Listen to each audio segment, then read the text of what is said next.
Hello, hello, hello, and welcome to RealMojo.Live. Today I've got a super special guest. This is one of my very close friends.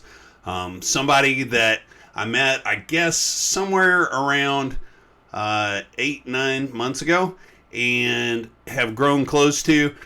Somebody that has inspired me and I think will inspire you. And something I want to point out, something I really wanted to say. I've had a lot of people ask, why are you doing this show? And it is real simple. I want to inspire people. I want people to be passionate about life. I want them to live every moment of life and be happy. And so what I want to do, what I really felt like I was supposed to do, was start a show that showed people's passion and inspired them, especially in the times we live in today that are so financially hard and other things going on both socially, emotionally, physically, all over the place. So today we're dealing with Mr. Sean ENTIN. Sean ENTIN is a stroke survivor, but I won't steal too much of his thunder because I'm going to bring him on right now. My good friend and buddy, Sean ENTIN. How are you doing today, sir? I'm doing good, Jer. Like Big week that for you, shirt? right? Your birthday week, right? Oh, Let's man, celebrate yeah. I don't let's know how celebrate your big. birthday. How young are you right now? How young are you? I'm 21. No, I'm 46. And 46 is just a number. Remember that. Age means nothing to us. It's just a big number. No, I mean, but age shouldn't define us. Like, Yeah. I think that should be the topic of our show. It's like what we allow to define us and what we don't. Well. With that said, Sean, you've told me your story, and we've talked about your story and shared some great times. Getting all around that story. But these people may or may not have heard of you before. Tell us who Sean ENTIN is. Oh, the Sean ENTIN now is someone who understands compassion and love and connection, Jeremy. I think what you're doing with the show is just fabulous because I'm all about inspiring others to believe in themselves and really step above and beyond of what they thought they have had happen to them or what could happen, and then how to move forward with all that. Right. Well, with that said, can you tell us your story though? What you actually went through? Absolutely. So I'm 50 now, and in 2010, I lived in San Diego, and I was successful entrepreneur, married at the time, my two young kids. My daughters were 18 months and 4 years old, and I was immortal. I thought I was hanging out with the Navy SEALs and the Marines, and I was just, I had two companies that were taken from private to public, and a partner of mine happened to have been Shaquille O'Neal at the time, and Short guy. life was great. Short guy, very big guy, and life was great. I didn't understand about what it's like to be fragile or not to have and what happened to me, Jeremy, was one day I was training with some of my guys in jiu-jitsu. I got choked out and the carotid artery got dissected, sent a clot to my brain, which led to a massive stroke. And just FYI, he said he was going to blame this on me before the show, but it wasn't me. It was a Navy SEAL, right? That you were practicing. No, it was not a Navy SEAL. It was just I was training with them. It happened to have been. Oh, okay. Okay. We don't know what happens, but in jiu-jitsu, I love this sport. I follow it. I've been a UFC fan forever, and it's a random thing that just happened. I think God tested me, Jeremy. I think it's all about faith. And what happened on that day was in jiu-jitsu, there's you can either submit by tapping out or you get choked out. And in jiu-jitsu, I got choked out, and my carotid artery got severed. And it's one in millions, if not billions, of people that this happens to. But it happened to me, and I was in great shape at the time, and I was forced to restart everything all over again. I had to learn how to repivot. At 39, I had the brain of a 3-year-old kid, and from the choke 6 weeks post. I was medevac to a hospital in Santa Barbara because I was in mid-California at the moment, at the time for the holidays, for Thanksgiving, and medevac to one hospital where there happened to be a neurosurgeon in on the ER on Black Friday. Had I choked anywhere else in the world, I think I would have died because this guy knew what to do and they had to do it. And I really got to tell you, I give it a lot. I give it a lot up to God and just the belief of what I am so lucky and fortunate to what has happened to me. I don't look at this as a why me. I look at this now as a why not me. Right. And it was tough. I mean, I had everything I thought I would ever need or want, lost it all within a moment, within seconds. My whole life was turned upside down. And from the coma, I woke up, and just to give you a little bit of what happened to me, they had induced the coma to reduce the swelling in my brain, because my brain kept just swelling so bad that they had to take a piece of the skull off my head Mm. and stored in my abdomen. It's called a craniectomy. So in the coma, they couldn't regulate my brain activity, and my swelling in my brain just kept happening. So they tried a number of procedures first, and the final one was a craniectomy. So I woke up from my coma, and I remember I couldn't talk, I couldn't speak. My brain was not working at all. I kept scratching my abdomen, and I remember my good friend and my dad saying, "Don't scratch your stomach. Your skull's in your abdomen." I said, my brains are in my belly. I could barely talk, but I didn't understand what was actually happening. And look back Mm-hmm. now, it's kind of funny, but it's like medicine and technology took care of me, and so did God. Mm-hmm. And Now, then the recovery was everything. Waking up from that, with all the meds I was on, and the doctors did a great job, but it was up to me finally to really move and just heal myself. and I know personally you've gone through what seems like everything in that world to figure out what works and what doesn't work. Um, Yeah. and I mean, you have an incredible network of people that the thing that I think is neat about you, Sean, and I'm kind of glad I know this Sean, because the Sean before, I don't know if we would have even like seen each other. You know what I mean? At Right. that age It's and time, it's so true. It's so true, But Jeremy. It's but like, yeah, but what's incredible about the relationships with the people that you have is these people love you to death, man, and you really get into people's hearts. Your story gets into people's hearts, and I think it's pretty incredible when people don't realize, but like even what was it, the Los Angeles Center Studios? You were a part of that as well, right? well, yeah. And Well, some I other help. things. Yeah. Yeah, I was involved in the beginning with helping it, but I'm not involved now. Oh yeah. Um, yeah, but yeah, I've been involved with a lot of. I've been an entrepreneur since 18, so I've always figured out how to build a company. To the Involved companies I with the started in San SEALs, Diego. involved with the MMA Well, stuff. Yeah. yeah, the MMA, and then in San Diego, I took a company from, I think, like five of us in a backyard off some concept and turned it into 75 people, and then sold it, flipped it again, and then we took it public. But I've always been about building a team around me, and I think Awesome. once someone's injured or someone's hurt, they need a team around them.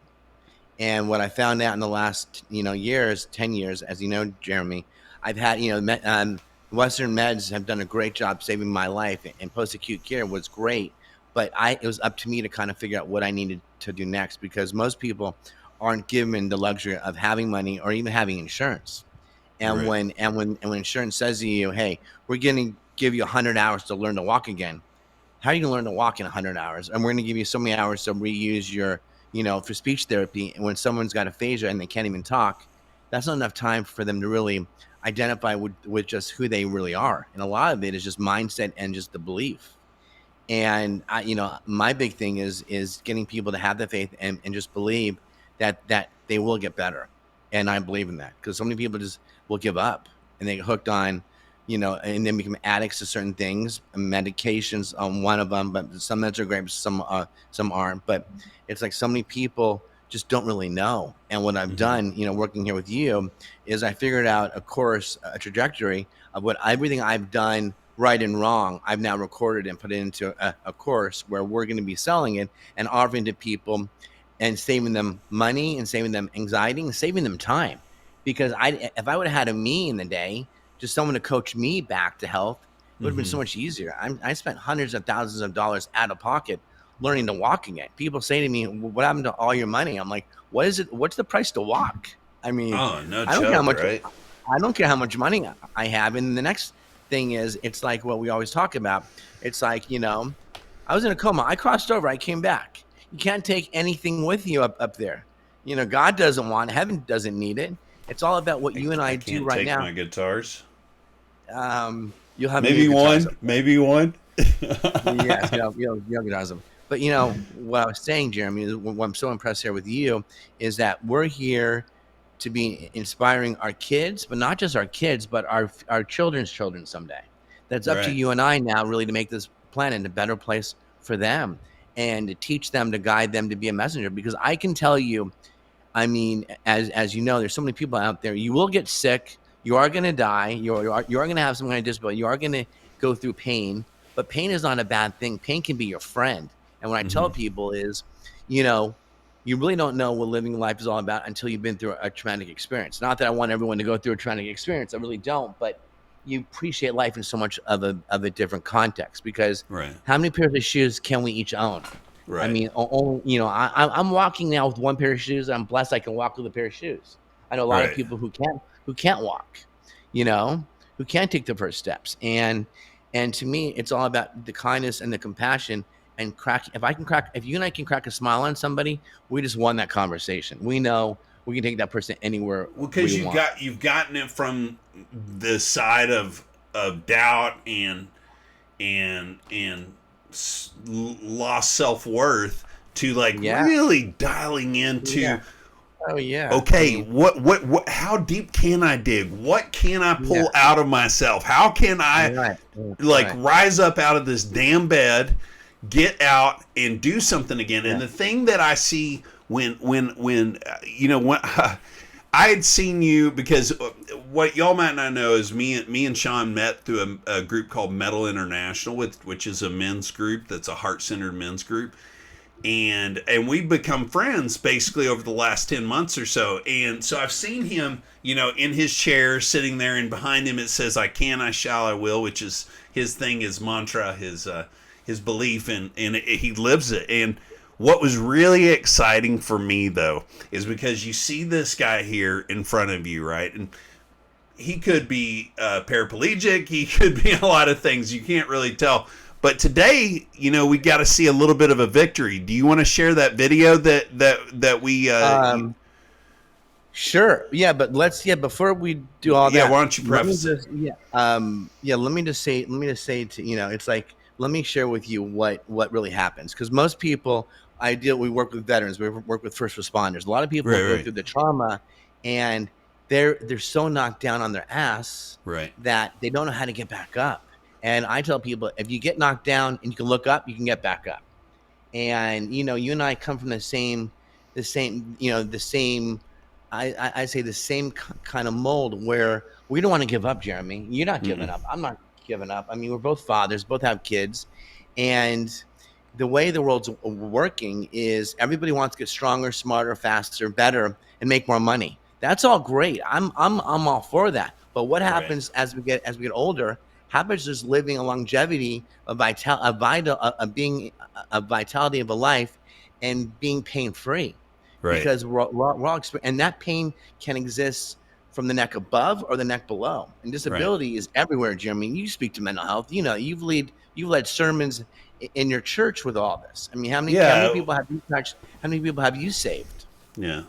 And that's why I love you for who you are. I honestly, you know, one of the things that I think is great about this is seeing and by the way, I would encourage y'all to go to strokehacker.com and see some of the journey, watch some of the videos, learn more about it. We have more coming. I'm working with Sean as well, so that's on the books, and we're helping get this thing off the ground. But what really impressed me or excites me is when I look at the old pictures and I see, I mean, first of all, it kind of hurts to watch your buddy sit there and lay there and like know that he was.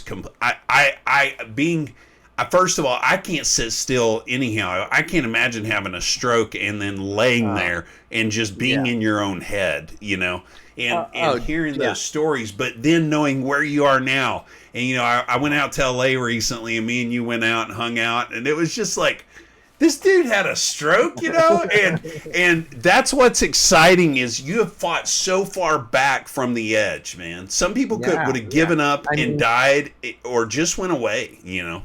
Yeah, I mean, it is. You understand something? I was immortal. I had one kid on my chest, one kid on my shoulders. Two young kids going off to SeaWorld, going to the zoo, running off. Doing miles with the Navy SEALs or working with the veterans, and all of a sudden waking up and you're paralyzed. I'm Right. sitting. I'm sitting in a hospital in diapers, and I'm having people change. What am I on ask for me? Change my diapers, Yeah. literally. And you go from like, is this really Alpha what I want to male be to like? like the Yeah, I mean, yeah. excuse me, but you lose all sense of everything when you can't even get dressed. You can't brush your teeth. You can't shave because you don't even know which side of your face. You don't know your left from your right. My whole left side. So what happens with a stroke? My brain injury happened. My stroke happened on my right side. So Right. it's cross lateral. So the left side of my body is completely cut off. It's like someone took a machete, cut me in half, and the whole left side didn't work, literally. So I had to retrain my brain. I had to get my leg working. I can now stand. I can now drive. I can walk. I do certain things. I can talk, obviously, but coming out of that, What could you not do a year ago though? What could you not oh, do a year that's a ago? whole. I'll go there. Just give me 1 second. So Yeah. what really got me going is that when I got transferred from Santa Barbara back to San Diego into Mhm. inpatient rehab, the first neuropsychiatrist who got a hold of me said, "Oh, by the way, Sean, you're not going to walk for a while. You're not going to drive a car. Don't expect to get back to work, and just be okay with what you're going to be." And you know what? I grabbed her. I tried to grab her. I couldn't. I couldn't reach across the bed. But I just basically said, "You know what? You're fucking fired. Get out of my room. Get me people who tell me I can do something." That's how the Mhm. mantra started because I wasn't going to be told what I can and cannot do. I don't want someone to tell me, put in my head of what's possible. And that's what I created something that, and as what I've always said, the word impossible only means I am possible. And that's what we're showing people possibilities Well, and solutions for them. and one of the great things about the way that the information that you're putting out, and if you go and watch the videos that you've recorded and the interviews you've done, is you're real honest. You're just real with people. And the funny thing about it is you would rather be blunt because that's what people but you also do it in such an empathetic and compassionate way. So like the reason I say that is because I heard on another interview with you and Dr. Mark Golston, I believe, right? Well, then, yeah, I always say it wrong. I don't know why. that's fine. But you were talking about when you first came out of it, you were pissy and like not nice and like. Oh, yeah. And the thing that I love about that is a lot of people, when we look at our past or we look at things that we've done, maybe I've struggled with addiction and things like that, and I look at my past, and if I just look at it and just put it in a little box and say, well, let's not talk about that. I can't help anybody with that. But when you are honest about that and you go to these families and tell them things like, hey, look, they may come out raging at you. They may be hard to deal with. Yeah. Those kind of things helps them to kind of get that full understanding of that. That's if you put into a very short sentence, what you do is you empathize and help the family empathize and understand what that patient is going through and help them to get as mobilized as possible. So You just nailed it. It's the family. I speak to the family members because the family right. members, every stroke survivor touches 7 people. And imagine your wife, your spouse, your kid, your parents. They don't know what they're doing. There's so much depression and anxiety. There's even suicide rate amongst the family members Wow. because here's the loved one who is the breadwinner, took care of everything, paid the bills, paid the mortgage, did it all, and now they're laying in a bed and they're incapacitated, not knowing if they're even going to come out of it. So I'm able to get in there and really work with marriages, work with people. I shed some light on things because it's a dark place for everybody because everyone feels helpless. What has this opened up for you? Because I know you don't just deal with strokes. You've also helped a lot of people with other problems, issues. Oh yeah, Where has this expanded into for you? What has this opened up for you as far as being able to do heart centered work? great question, Jeremy. You know what it is? And listen, I'm not a doctor. I'm not a therapist, but I know because I live in a body that was so broken down mentally, emotionally, and physically that I understand how the body works, and I believe I can get people at least on a path. And then what I do is I offer them solutions between Eastern philosophies and Western philosophies, and let them find their own path for themselves. And I can guide them if they want to be guided, because not everyone has all the answers. Not your doctor at, who's Western medicine, not an internist, not a surgeon. You might need a combination of a chiropractor, a shaman, a healer, or even I tell people, hey, listen, if you want to get off meds or you want to work yourself through, dispensaries are great places to start, because cannabis is a great plant medicine that can help you to relieve pain and help the endocannabinoid system to just heal. And people look at it and they go, "Are you crazy?" I said, "Am I walking? Am I talking? Am I leading people?" Well, people have a messed up view of that still to a degree. You still got that old fashioned view. I mean, but we're talking about something that was around when Jesus was here, and was used as a pharmaceutical. So right. I mean, I believe in plant medicine. Listen, I used to own a tequila company. Do I drink? No, I don't want to drink because it doesn't help the body heal. It just doesn't. I'm not telling them to stop drinking a glass of wine or to drink their drink. But hey, if they really are, they looking to get on the trajectory of really getting back to being independent and loving themselves and loving other people, then I can help them do that.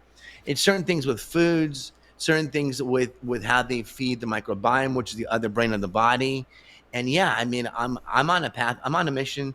I stand for those who can't stand for themselves, and I speak for those who can't speak for themselves. I want to be that person for somebody.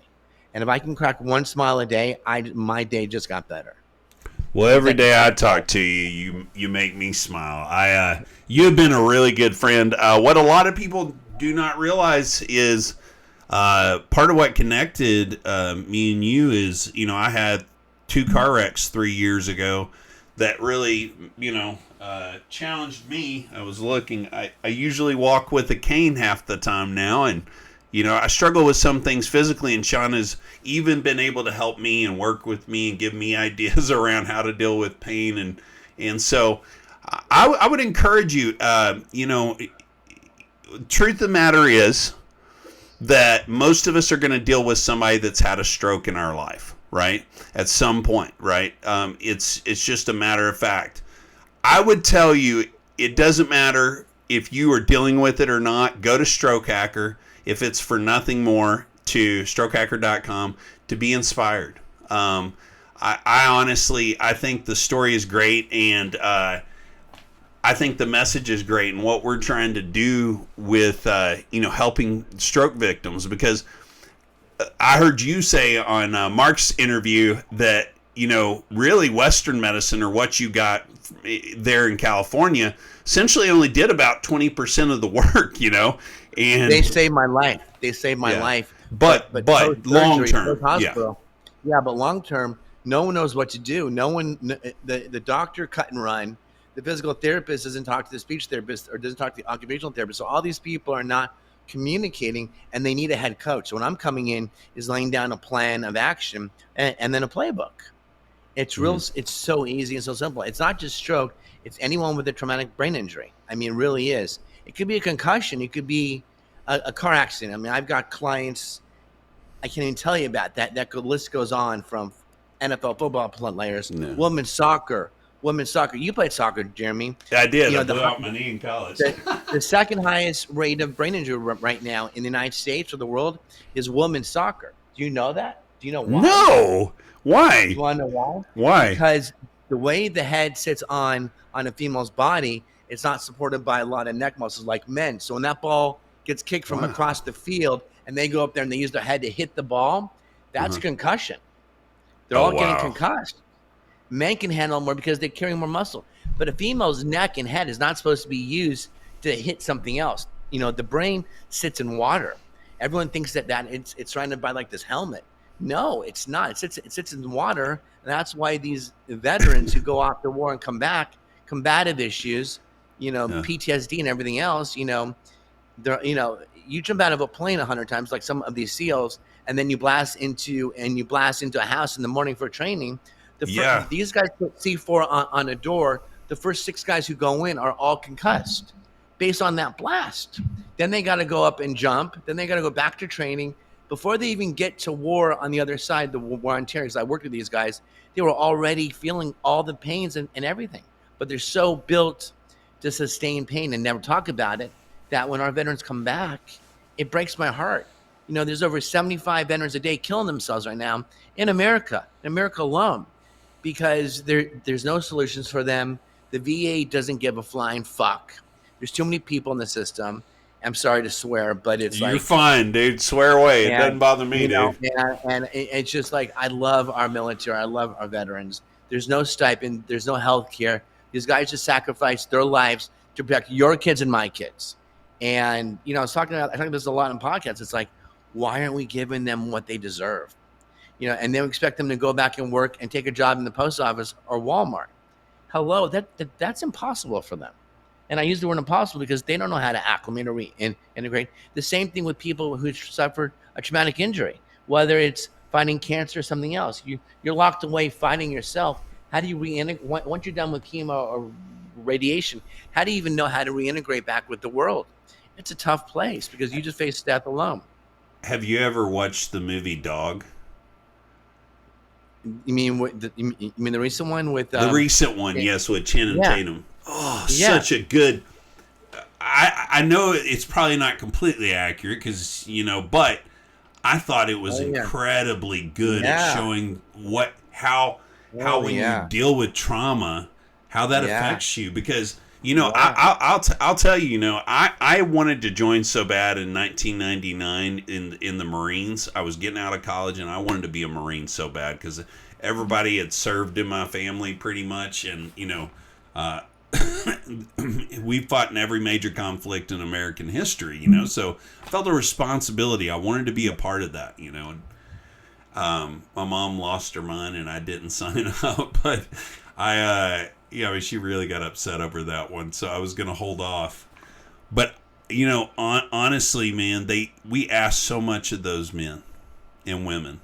And and they come back so broken on the inside, in their mind. Yeah. And we tell them, just go out there. We sent you out there to be a killing machine. Now come here and behave. And we're not going to help you. It's ridiculous, man. If you really want to get down to it, everybody's talking about let's pay off college. First, let's make sure we take care of our vets. I hate to say it. Give them a 401k. Let these guys, give them a salary for the rest of their lives.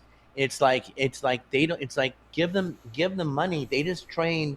They they spend on every Navy SEAL. The average is $10 million per Navy SEAL. Ooh. $10 million. It's for incredible. Every Navy SEAL. And then they come back and they go off and they do what they do.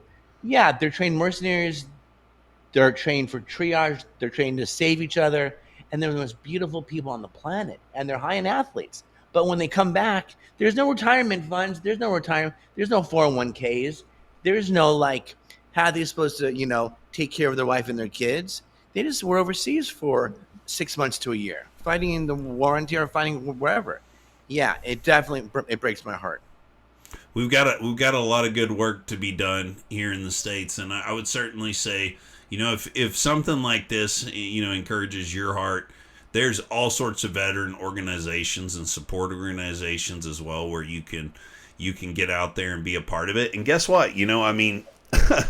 You'll find that a lot of these groups don't mind civilians, right? Because so they want civilians involved. They want everybody to know what's going on, and it's sad that they have to go through that. But Sean, I want to say thank you. It looks like our time is a little over at this point, but I wanted to say thank you. Before we get off, is there anything specific maybe that you would like to share or talk about? Yeah, don't give up. And the moment is going to pass. Just let it be. Breathe. There's people like me out there. There's people like Jeremy out there. Come find us, and we're going to help you. You're not alone. We're going to help you get connected. We're going to help you to bring love. And Jeremy and I are going to be hosting a new show together. That's going to be a live show as well that we're going to have a blast doing, because we're really about just helping people find themselves. And Jeremy and I want to help people to discover their own powers, because I think everyone's got gifts and everyone's got superpowers. Let us just help them stand and be better human beings so they can then spread the love and the benefits of this.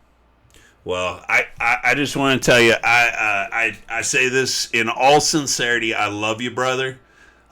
You've been able to give so much to my life and encourage me so much, and you encourage so many people. Um, and I'm excited to be a part of your team and going out there and helping to change people's lives. That's exciting to me. That's the mission. If we do things right, we get to help people live better lives. We give them a better quality of life. Because I guarantee you, if you were laying in that bed that you were in right afterwards, feeling the same way still, your quality of life and your love for life would be different. And you have found a way to fight your way out of that. I commend you. I love you, and I'm so proud of you, brother. Thank you, buddy. Thank you, Jeremy. Thank you for what you're doing with the show, because everyone's got to have their mojo, and you're going to help them find their mojo. Hey, before we leave, Jeremy, tell us why the show is called The Mojo. Oh, okay. Yeah. So Mojo, I actually come from Odessa, Texas, right? Odessa, Texas is where the Permian Panthers are, the movie Friday Night Lights. The whole storyline basically came right before I attended high school. And the cool thing about it is we had a kind of mantra or slogan that was Mojo, which means black magic. But to us, it was almost like a haka dance or something that the Polynesians do before their sports ball games. And the incredible thing is when people would come out, right? The team would come out, and you would have the stadium full on our side. We might even have some people on their side, and you would hear us start chanting, Mojo, Mojo, Mojo, Mojo, Mojo. And when it would get going, it was just like all over you. You could feel it. You had goosebumps. And you know what it meant was it was really about us taking all the things that well, not me, I wasn't on the team, but all those guys taking all that teamwork, all that hard work, and all of that training and making it into success by taking basically team spirit and putting it into action. Don't just talk about it, be about it, do it. And I think in life, I was able at Big Commerce to actually help bring that phrase in. Me and Robert Alvarez, the chief financial officer at Big Commerce, started using that culturally in Big Commerce. And, they still use it to this day. And so for me, what Mojo is really is passion, right? In team spirit, in action. So what I'm trying to do is help people really get a hold of in their minds what their passion is, get encouraged by people like Sean, and get out there and start being about it, not just talking about it. So that's really it. Sorry if I went a little long. No, I love that. And, I just keep telling people, you know what fear stands for, Jeremy? What? False evidence appearing real. And if people can get out of their fear, or some people just say, fuck everything and run. But fear is just a concept that we create in our minds that we're afraid to go. And walk towards resistance. Because if you find yourself getting resistant, walk towards it, the door's going to open, and you're going to get through it. Haven't you always found the good stuff when there's a little resistance too? Like when it's hard in life, when it's a little bit difficult to get shit done, sometimes it's worth it on the other end, Most of the time, the hard stuff is where the good stuff is, So. Absolutely. You just said that. You summed it all up. That's who I am, and that's who we are. Cool. Everyone needs a hug and needs a connection. Well, hey, brother, you have blessed me, and I am really excited to work with you on this and to share you with all my friends here on LinkedIn and YouTube. I love it. And we will see you soon, okay, brother? Thanks, Jer. Okay, buddy. Take care.